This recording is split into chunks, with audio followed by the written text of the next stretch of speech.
Hi guys, ನಿಮಗೆ ಗೊತ್ತಿರೋಂಗೆ ಸ್ವಲ್ಪ ದಿನಗಳಿಂದ ಒಂದು ವಿಷಯ ತುಂಬ ವೈರಲ್ ಆಗ್ತಿದೆ.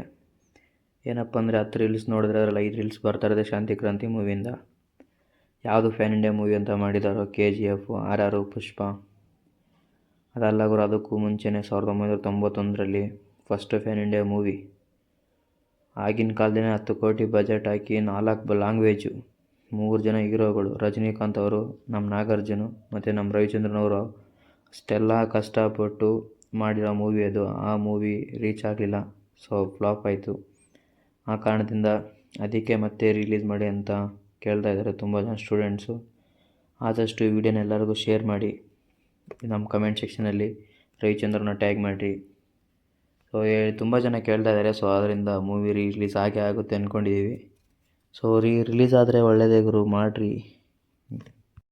ಆ ಮೂವಿಗಂತೂ ತುಂಬ ಜನ ಕಾಯ್ತಾ ಇದ್ದಾರೆ. ಸೊ ತುಂಬ ಅಂದರೆ ತುಂಬ ವೈರಲ್ ಆಗ್ತಾಯಿದೆ ವಿಡಿಯೋ, ರಿಲೀಸ್ ಮಾಡಿ ಅಂತ. ರವಿಚಂದ್ರನ್ ಅವರು ಹೇಳಿದ್ದಾರೆ ಮತ್ತೆ ಮಾಡ್ತೀವಿ ಅಂತ. ಸೊ ಆದಷ್ಟು ವಿಡಿಯೋನ ಎಲ್ಲರಿಗೂ ಶೇರ್ ಮಾಡಿ. ಅಕಸ್ಮಾತ್ ಮೂವಿ ರಿಲೀಸ್ ಆದರೆ ಹೋಗ್ಬಿಟ್ಟೆಲ್ಲ ನೋಡಿರಿ ಗುರು, ನೋಡ್ಬಿಟ್ಟು ಸಪೋರ್ಟ್ ಮಾಡಿರಿ. ಆಗಿನ ಕಾಲದಲ್ಲಿ 10 ಕೋಟಿ ಬಜೆಟ್ ಹಾಕಿ ಮಾಡಿದರು. ಸೊ ತುಂಬ ಲಾಸ್ ಆಯಿತು ರವಿಚಂದ್ರನ್ ಅವ್ರಿಗೆ. ಮೊನ್ನೆ ರೀಸೆಂಟಾಗಿ ಒಂದು ಇಂಟರ್ವ್ಯೂವಲ್ಲಿ ಹೇಳಿದ್ರು 15 ವರ್ಷ ತೊಗೊಂಡ್ರಂತೆ. ಸೊ ಅದನ್ನೆಲ್ಲ ಇದು ಮಾಡ್ಸೋಕ್ಕೆ ಬ್ಯಾಂಕಿಂದ, ಆಮೇಲೆ ಸಾಲ ಇಲ್ಲ. ಸೊ ಈ ಸತಿ ರಿಲೀಸ್ ಆದರೆ ಮೂವಿನೆಲ್ಲ ಹೋಗಿ ಸಪೋರ್ಟ್ ಮಾಡಿ, ಚೆನ್ನಾಗಿದೆ. ಆಗಿನ ಕಾಲದಲ್ಲಿ ಫ್ಯಾನ್ ಇಂಡಿಯಾ ಮೂವಿ ಗುರು, ಅರ್ಥ ಮಾಡ್ಕೊಳ್ಳಿ ಯಾವ ಥರ ಇತ್ತು ಅಂತ. ಸೊ ಆದಷ್ಟು ವಿಡಿಯೋನ ಶೇರ್ ಮಾಡಿ, ಇದೇ ಥರ ವಿಡಿಯೋಗಾಗಿ ಸಪೋರ್ಟ್ ಮಾಡಿ. ಮತ್ತೆ ಸಿಗೋಣ ಮುಂದಿನ ವಿಡಿಯೋದಲ್ಲಿ. ಬಾಯ್ ಬಾಯ್.